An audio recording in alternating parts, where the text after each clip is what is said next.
It's definitely not the best time, in my opinion, to live in a city right now.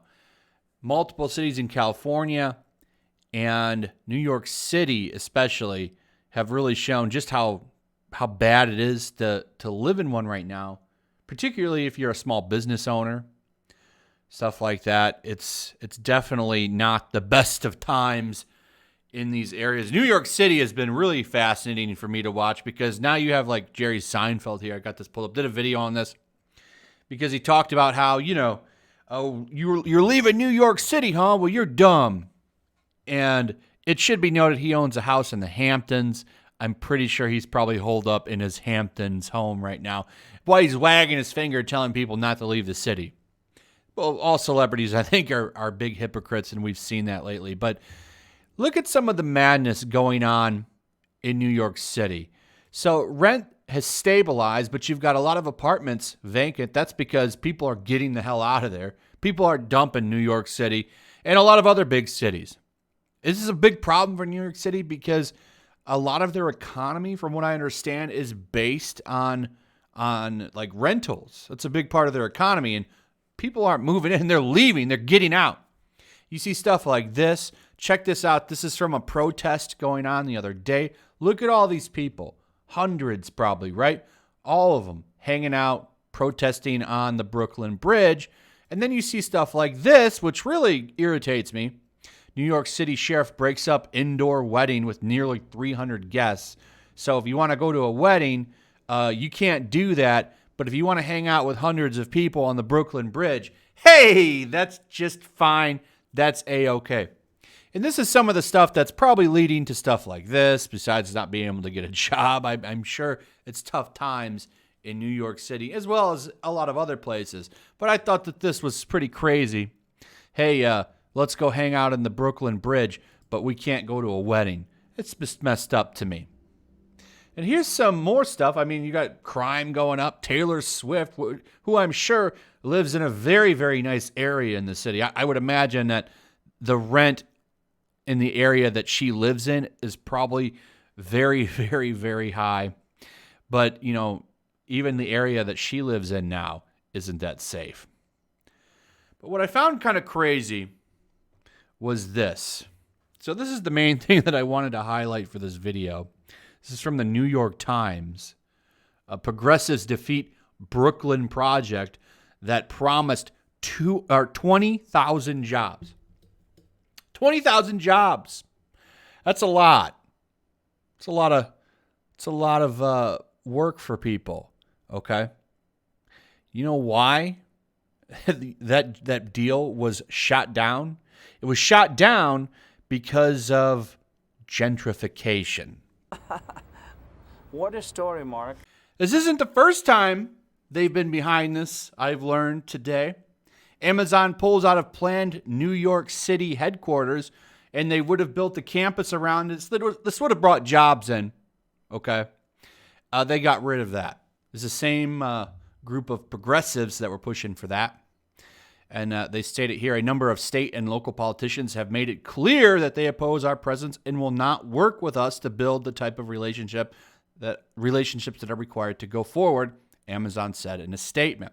Well, that group's at it again, this time stopping a proposal that would have brought in 20,000 jobs to the area, which blows me away. Because, look, you have a ton of people on unemployment right now. I would imagine in New York City that could use a job. Right? This would help the area, boost up its economy, make it better. But no, we're going to get rid of that because of gentrification. So making the neighborhood nicer and shifting it to a more middle-class area, which it kind of already looks like. I don't know a lot about the industrial city in Brooklyn. I'm not sure. I also looked at the area that they're saying would be affected, Sunset Park. And Sunset Park looks like a nice area. I looked up some stats on it. It seems like an all right area. If I'm wrong, please correct me in the comments, because I know there's probably people that live around the area that know more about it. But I looked at pictures of the community and stuff for both areas, and they both seem nice. So I'm just confused to the problem here. But they're straight up saying gentrification. You can see pictures right here, displacement, which from what I understand doesn't really happen. They always like to say, well, it's going to raise rent and stuff, but like I find a lot of this just ridiculous. So you're turning down proposals that would bring in tons of work. 20,000 jobs is a lot of jobs. And these jobs were stopped by an environmental justice group.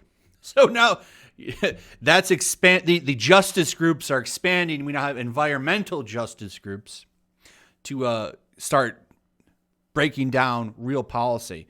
It's just amazing to me what's going on. We do a lot of laughing, a lot of the nonsense. Like I had fun earlier with that Kotaku video, but these people are very mobilized and very, very serious about things. And now you have like a real economic force being stopped, which is really crazy.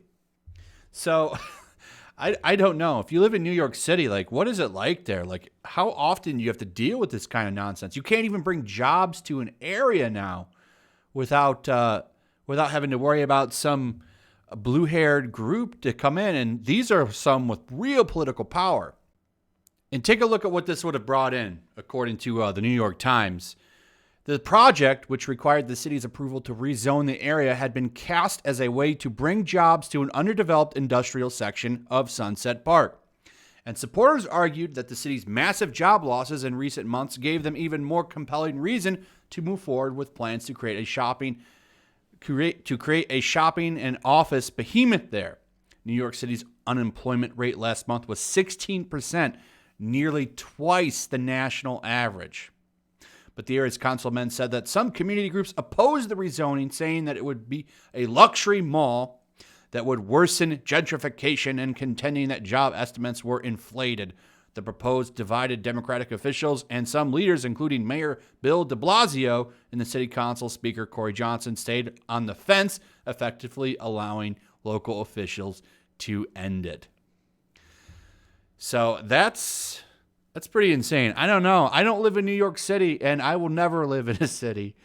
But one thing I can say about this is it should motivate you to get more involved with local politics. Everybody pays attention to the national level, but the stuff that really affects your life are local politics. Like this. This is a local thing in that area of New York City, and look what they were capable of doing. These are the kinds of things that affect your life. So if you're going to get involved in politics, you really should get involved at the local level a little bit more, or you get stuff like this, because some of these people are very, very organized, and this is what happens. Anyway, that's pretty much it. Let me know what you guys think about all of this. I'd like to hear your thoughts. Like, share the video if you would. Make sure you're still subscribed. Subscribe if you're new. Hit that notification bell. And I'll see you on the next one. Peace. Also, if you want to help support the channel, check out my Teespring store. There's a link in the description. You can find some merchandise in there that you might want to check out.